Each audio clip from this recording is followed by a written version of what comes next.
चंद्रशेखर आजाद ने किया अखिलेश यादव का जीना हराम। बहन जी को हुई चिंता, छिन गया आकाश आनंद का आराम। सर्दी खत्म होते ही बिस्तर से निकलेंगे बबुआ और करना होगा काम। जो लोग कहते हैं कि चंद्रशेखर आजाद ने क्या किया है, वो आंखें खोलकर अगले 3 मिनट तक ये स्टोरी देख लें और समझ लें कि विपक्ष में रहकर एक नेता क्या कर सकता है। कम पैसा और ताकत होने के बाद भी कैसे राजनीति को प्रभावित किया जा सकता है और मीडिया में बने रहा जा सकता है। दरअसल चंद्रशेखर आजाद ने चुनाव से बहुत पहले ही अपना चुनावी अभियान छेड़ दिया था। जब उन्होंने हर मंडल स्तर पर कार्यक्रमों का आयोजन किया, उस वक्त विरोधियों को लगा था कि 4 दिन की चांदनी है, फिर अंधेरी रात आ ही जाएगी। लेकिन उसके बाद चंद्रशेखर आजाद ने बड़ी रैलियों का ऐलान कर दिया और उन रैलियों में इतनी भीड़ आई कि तमाम नेता परेशान हो गए, मीडिया हैरान रह गई।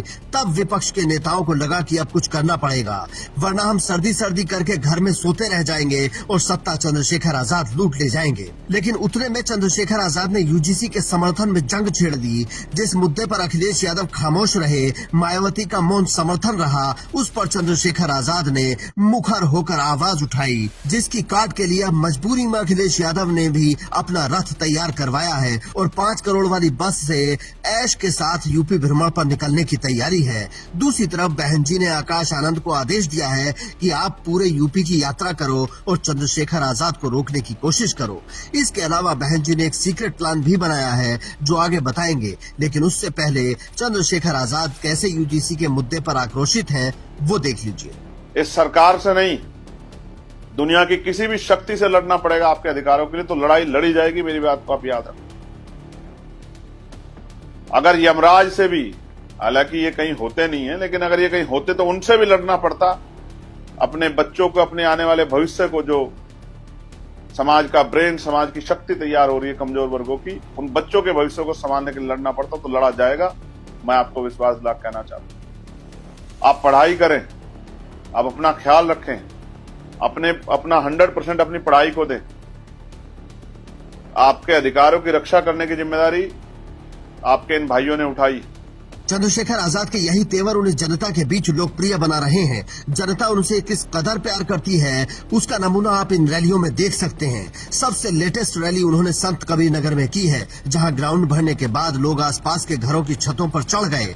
चंद्रशेखर आजाद नहीं दिखे तो पोल पर चढ़ गए और जब अपने नेता को देखा तो ज़ारों कतार रोने लगे।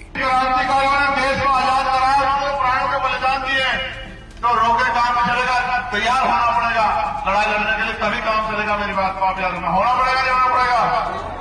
हाँ, डरो मत।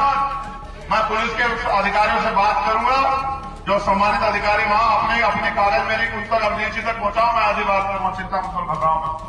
ये चंद्रशेखर आजाद की असली ताकत है। उनके समर्थक दिल से उन्हें प्यार करते हैं। वो नगीना को अपना चुनावी मॉडल बना रहे हैं और लगातार जनता के बीच रहकर उनके मुद्दे उठा रहे हैं, जिसकी वजह से विपक्ष के बाकी नेताओं को भी मजबूर होकर जनता के बीच जाने का प्लान बनाना पड़ रहा है। लेकिन जब तक उनका प्लान बनकर सामने आएगा, तब तक चंद्रशेखर आजाद आधा प्रदेश नाप चुके होंगे और अगली चाल चल चुके होंगे। उनकी रफ्तार ही उनकी ताकत है। हालांकि चंद्रशेखर आजाद के पास अखिलेश यादव जैसी करोड़ों की वैनिटी वैन नहीं है जिससे वो भ्रमण के लिए निकल सकें, और न ही बसपा के युवराज की तरह करोड़ों की लग्जरी कार है, सैकड़ों नेताओं का काफिला है। लेकिन उनके पास जनता के समर्थन की ताकत है और शिक्षक पिता से मिला ज्ञान है, एक्सपीरियंस से कमाई हुई राजनीतिक समझ है, जो इन दोनों नेताओं के पास नहीं है। ये जनता जानती है और कहती भी है। इसीलिए कई लोग बार बार लॉन्च होने के बाद भी कहीं नहीं दिखते हैं और चंद्रशेखर आजाद सांसद होकर भी पूरे देश में नजर आते हैं। जब अखिलेश यादव की बिरादरी की महिला को भी इंसाफ की गुहार लगानी होती है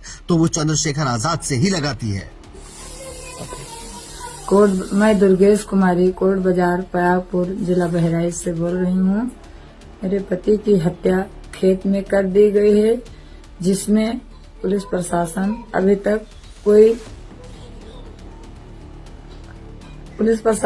तक कोई वहाँ पर खबर नहीं बताई है, अभी कोई हल नहीं कर पाया है। पुलिस का पकड़ने में नाकाम है, कातिल को पता अभी तक नहीं लगा पाई है। भैया चंद्रशेखर आजाद जी हमारे घर पे आइए और हमको न्याय दिलाइए। इसके पीछे की वजह क्या हो सकती है?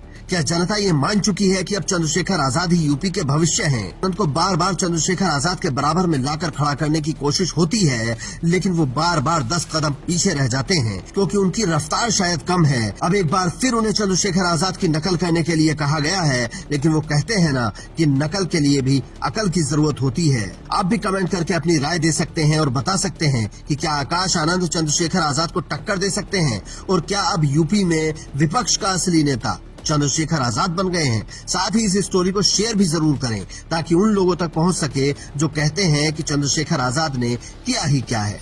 Bureau report, Indian news.